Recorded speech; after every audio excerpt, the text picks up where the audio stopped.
Nagsimula ang pelikula sa pagpapakita ng isang pangkat ng mga sniper mula sa United States na tinatangkang hulihin ang isang leader ng terrorist group mula sa Iraq. Nais ma-secure ng mga sundalo ang lalaking Iraqi dahil meron siyang mahalagang impormasyon na kapakipakinabang sa kanila.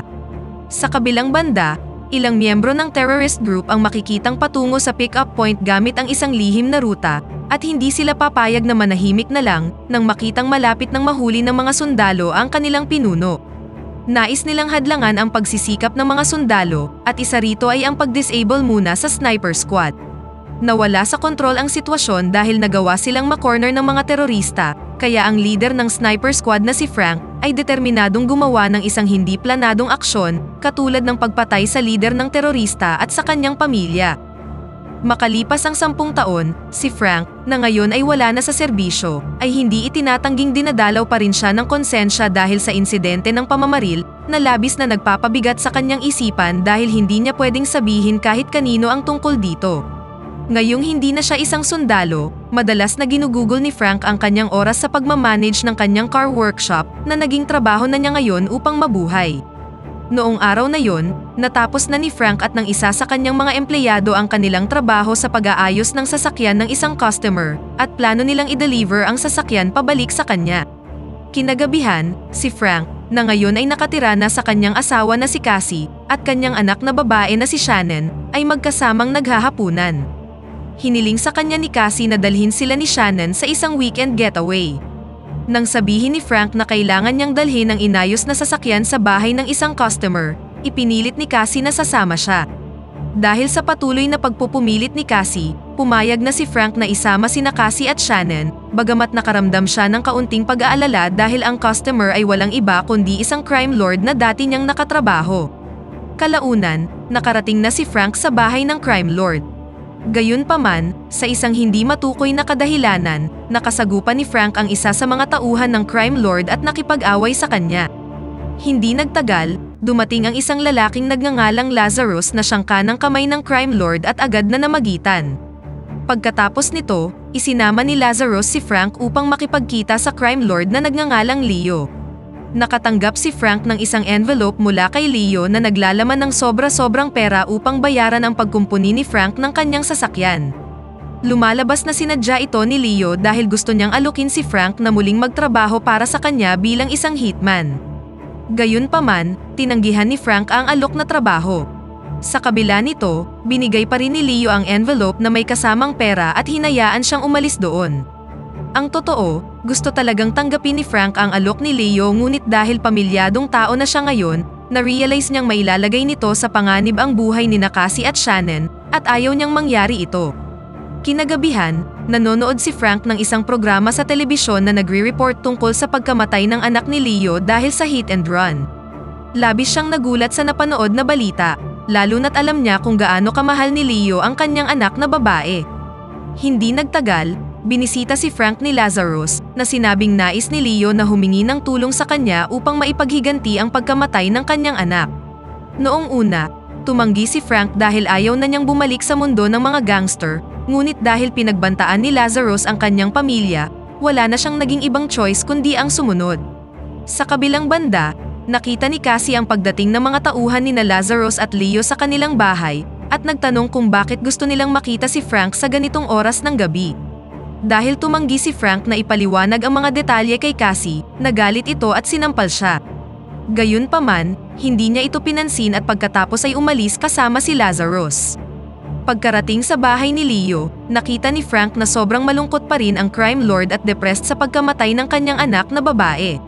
Pagkatapos, inutusan ni Leo si Frank na patayin niya ang hit and run suspect na nakapatay sa kanyang anak na babae. Nagbanta si Leo na sasabihin niya kay Cassie ang madilim na nakaraan ni Frank kung tatanggi siyang tulungan ang kriminal. Ngunit dahil ayaw ni Frank na malaman ni Cassie ang kanyang nakaraan, wala na siyang nagawa at pumayag na sa kagustuhan ni Leo. Kinabukasan, iniabot ni Lazarus kay Frank ang kumpletong mga dokumento hinggil sa hit and run suspect upang maisagawa niya kaagad ang kanyang misyon. Pagkaraan ng ilang oras, nahanap na ni Frank ang kinaroroonan ng suspect. Matapos matukoy ang tamang posisyon, agad niyang inayos ang kanyang sniper para gawin na ang utos. Nang makita ang suspect na nasa bahay kasama ang kanyang pamilya, naalala ni Frank ang pangyayari 10 taon na ang nakalilipas, kung saan nakagawa siya ng isang malaking pagkakamali na hanggang ngayon ay laging dumadalaw sa kanyang isipan. Dahil ayaw na niyang gawin ang parehong pagkakamali, nagpasya si Frank na huwag patayin ang salarin at hayaan ang mga pulis na arestuhin siya. Gayunpaman, lingid sa kaalaman niya, inutusan pala ni Leo ang isa sa kanyang mga tauhan na bantayan si Frank mula sa malayo at agad itong inireport sa crime lord. Nang malaman na hindi kumilos si Frank at sa halip ay hinayaang mahuli ng mga pulis ang hit and run suspect, inutusan ni Leo si Lazarus na patayin si Frank at pati na rin ang lalaking nakapatay sa kanyang anak. Sa sumunod na eksena, habang nasa bahay si Cassie, nagulat siya sa presensya ng mga tauhan ni Lazarus at Leo, na binaril siya sa tagiliran at kumidnap sa kanyang anak na babae na si Shannon. Pagkatapos nito, nagawang madukot ni Lazarus ang hit and run suspect mula sa mga pulis at dinala ang lalaki sa isang lugar upang pahirapan hanggang sa mamatay.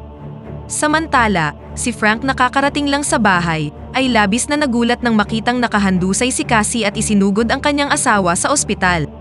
Pagkatapos nito, nakipagkita si Frank sa dati niyang kasamahan sa sniper squad, isang lalaking nagngangalang Timothy, at humingi ng tulong hinggil sa pagkidnap kay Shannon. Matapos pumayag si Timothy na tulungan siya, binisita ni Frank si Cassie sa ospital na tila malungkot sa nangyari sa kanya at sa kanyang anak. Galit na galit si Cassie kay Frank dahil sa ginawa niyang pagsisinungaling sa kanya na naging dahilan ng lahat ng ito. Lumapit si Frank kay Cassie at humingi ng tawad para sa lahat ng kanyang kasalanan. Ipinangako niya sa kanyang asawa na iuuwi nila ng ligtas si Shannon at hiniling na magpahinga lang siya. Kalaunan, sumugod sina Frank at Timothy sa bahay ni Leo. Ngunit pagkarating nila, nalaman ni Frank na wala sina Leo at Lazarus at wala rin doon si Shannon. Sa kabutihang palad, nagawang mahuli ni Timothy ang nag-iisang tauhan ni Leo na nagbabantay doon sa bahay. Gayunpaman, habang hindi siya nakatingin at sinubukang kunin ng lalaki ang kanyang baril para barilin si Frank, pinatay ni Timothy ang lalaki ng hindi nag-iisip, na naging dahilan para mahirapan silang makakuha ng impormasyon tungkol sa kinaroroonan ni Shannon. Samantala, si Leo, na hanggang ngayon ay malungkot pa rin sa pagkamatay ng kanyang anak na babae, ay dinala si Shannon sa kanyang bayan. Kahit na trinato siya ni Leo tulad ng sarili niyang anak, takot na takot pa rin si Shannon at gusto niyang bumalik sa kanyang ina. Sa kabilang banda, ang asawa ni Leo na si Martha, ay inisip na sobra na ang mga naging aksyon ni Leo at sinubukan siyang kumbinsihin na itigil na ang lahat ng ito, ngunit hindi pinansin ni Leo ang kanyang asawa. Dahil matagal nang nagtatrabaho si Frank para kay Leo, nagawa niyang mahanap kung saan sila makakakuha ng impormasyon tungkol sa crime lord at kay Lazarus. Binisita ni na Frank at Timothy ang isa sa pinakamalaking pabrika ng droga ni Leo sa Mexico, kung saan madali nilang napatumba ang mga tauhan ni Leo at nakakuha ng impormasyon tungkol sa kinaroroonan ni Shannon. Samantala, inasahan na ni Lazarus na tutugisin sila ni Frank, kaya inutusan niya ang isa sa kanyang pinakamabagsik na tauhan, isang lalaking nagngangalang Nelson, na patayin si Frank. Gayunpaman, nakita ni Frank si Nelson na nagsasaya sa isang bar, kung saan inatake niya ito at pinilit si Nelson na sabihin ang kinaroroonan ni Shannon, habang si Timothy naman ay binubugbog ang iba pang mga tauhan ni Leo. Matapos makuha ang kinakailangang impormasyon, pinatay na ni Frank si Nelson. Matapos malaman na nakakulong si Shannon sa bahay ni Leo, inihanda na ni na Frank at Timothy ang kanilang mga armas upang harapin si Leo at lahat ng kanyang mga tauhan. Sa kabilang banda, inihanda na ni Lazarus ang lahat ng kanyang mga tauhan para bantayan ang bahay ni Leo upang hindi makapasok doon si Frank. Gayunpaman, si Lazarus at ang kanyang mga tauhan ay walang laban sa dalawang professional sniper, kaya madali silang natalo sa laban. Subalit sa prosesong ito, malubhang nasugatan si Timothy, kaya kinailangang ipagpatuloy ni Frank ang misyon ng mag-isa. Nang malaman ni Leo na natalo na si Lazarus at lahat ng kanyang mga tauhan, kinuha niya si Shannon at tinutukan siya ng baril.